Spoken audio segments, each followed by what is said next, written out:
was so scared that I would go through all these cool things I'd done programming-wise, and at the end somebody would say, yeah, I figured this out 6 months ago.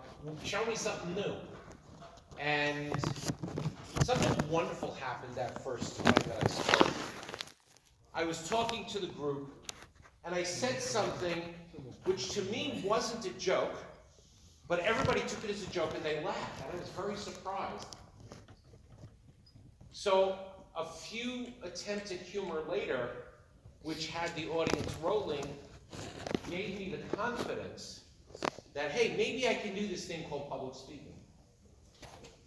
In 30 plus years of public speaking, I have to admit, I have never regretted a topic until now, and I'll tell you why.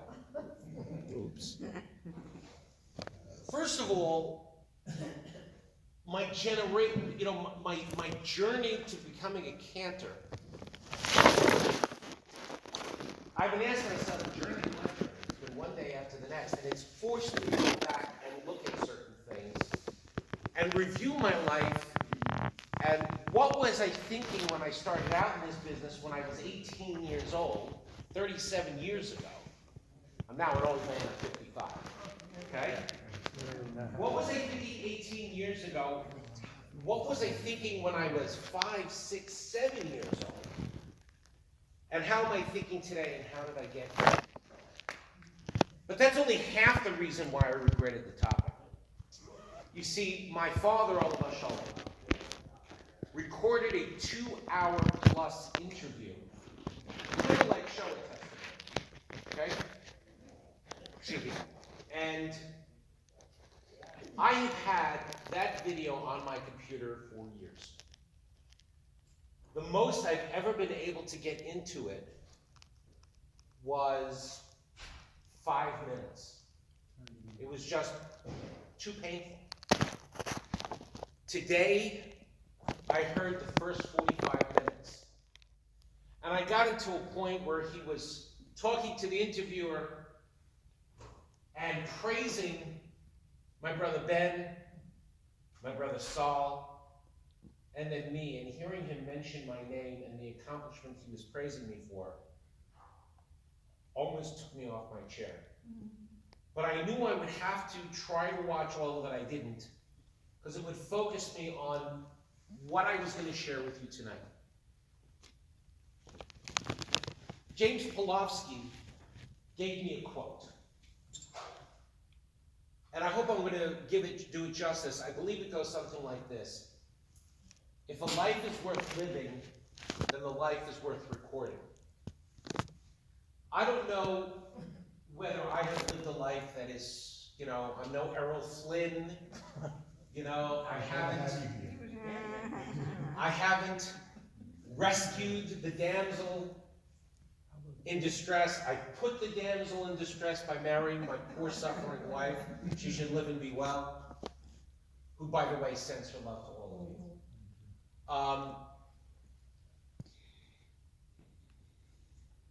But I wouldn't trade it for anything. So let me tell you a little bit about how I got to where I am today.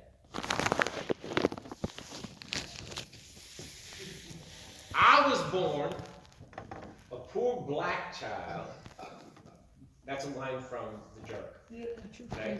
So we'll be very God forbid mean to be racist, especially not on tape because I know I'm being recorded. But I wish I had a good opening line that could have gotten a laugh. My earliest memories as a child, at least in terms of what my father would call kihilish leben, congregational life, was at Temple Gates of Prayer. Temple Gates of Prayer, of course, is very well known to Sam's Rebecca, my Rivkila, and you can tell her I said hello. And I remember my father being up on the bima and davening, and everybody, of course, adored his davening. And from my earliest years, I wanted to be like Daddy. And I was born a small kid with a big mouth. I always had a big voice. And I always tried to make sure everybody heard it. And I remember Rabbi Schaffler, Olav Shalom. Rabbi Schaffler was the rabbi at Temple Gates, one time sitting me down and telling me that I was trying to overshout my dad, which is not what I was trying to do. I was just trying to sing loud like Dad. That's all I was trying to do. And I just wanted to be like my dad was. I remember the first time, I think I must have been about 7 or 8 years old. And there was a wedding. And they wanted me to walk down and sing Vimale. Vimale.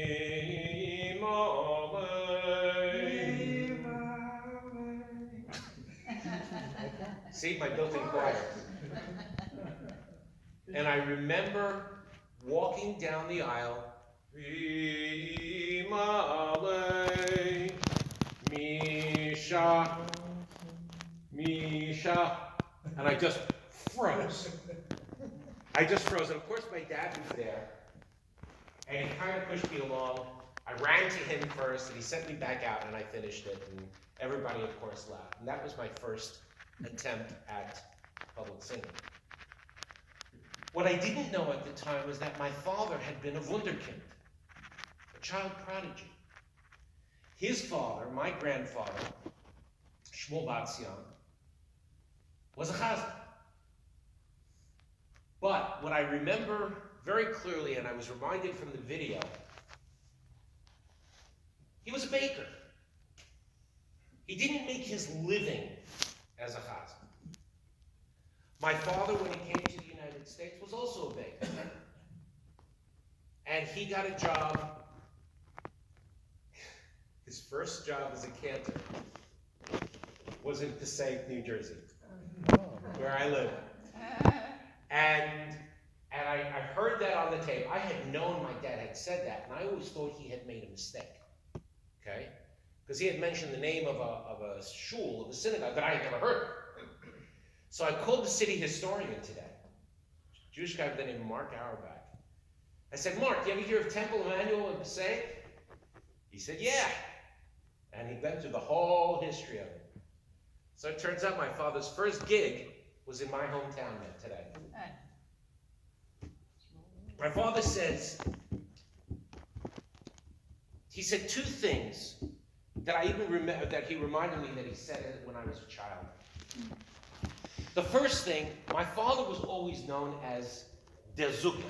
That was what he was known as. What is a Zugger? A Zugger literally is one who says, who speaks.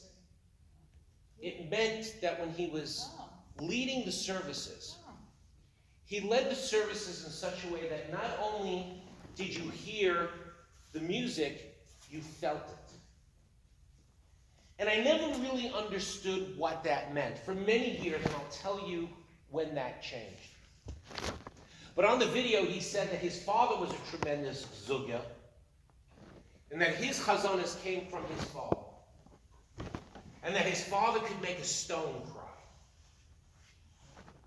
Just put that in the back of your mind. That will be important later on in the story. And then he said his grandmother, and this I didn't know till today, his grandmother was a folzuga. What is a folzuga? Never heard the term before. A folzuga literally means one who's, Julie, help me out. A folzuga is someone who leads by speaking. Yeah. Before. Okay?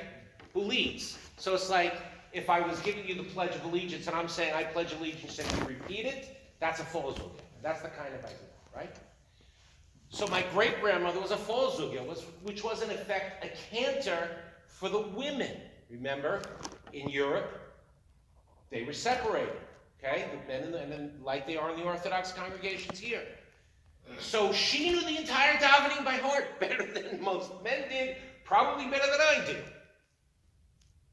So this concept of leading a congregation in prayer is one that is very, very much rooted in my DNA.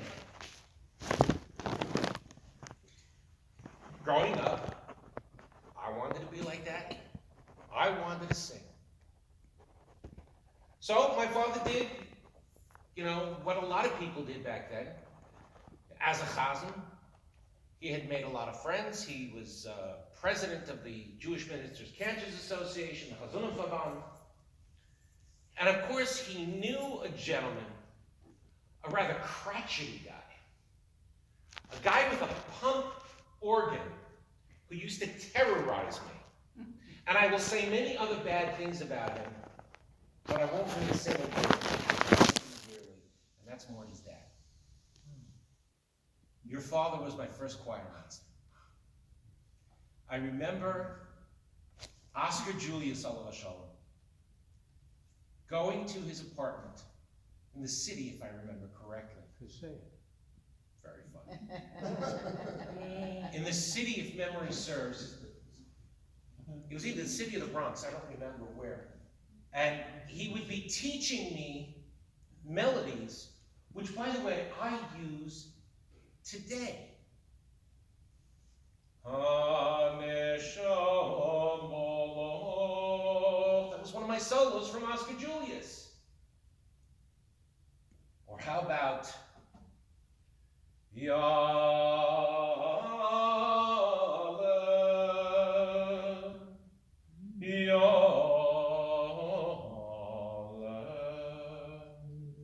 Little does Morty know, but I do those tunes every year at least once. Yalla, of course, I do Yom Kippur night, Kol Nidre night.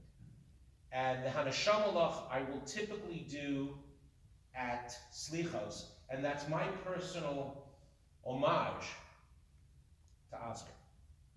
Okay?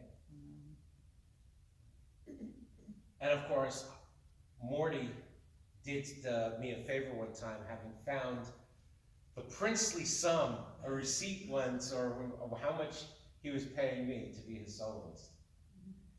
And it taught me a lot of things working with Oscar Julius, singing with other people. We sang, I was in a choir balcony. And the chazan was Chazan Moshe Stern. This was in Temple Bethel in Baltimore. I was with Oscar, if I remember correctly, 2 years. I was with Vinovitzer 1 year. And that is how I got my start singing. But I love to sing with my dad. You may have noticed of late that I've tried to use different melodies to Adon Olam. Something happened over Yontif. The hardest thing for me in losing my dad, honestly, is not being able to pick up the phone and call him and say, hey Dad, how are you? Talk to him about what's going on in the shul. My fondest memories of him at the Bima are doing Adon Olam with the congregation.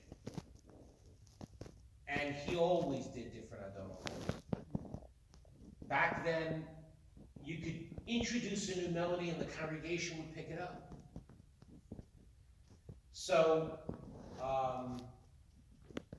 I was doing, if memory serves, Adon Olam, Hashem Olam, V'teren Kol Yid. By the way, I love it.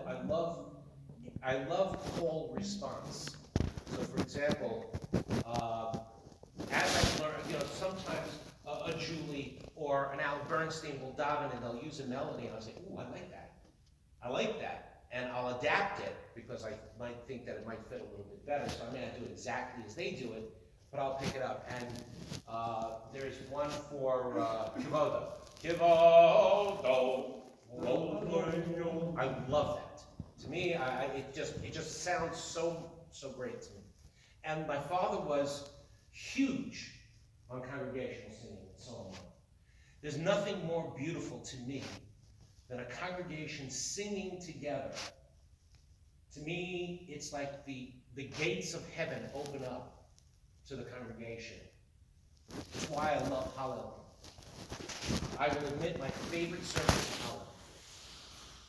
Well, actually, it's my second favorite. My favorite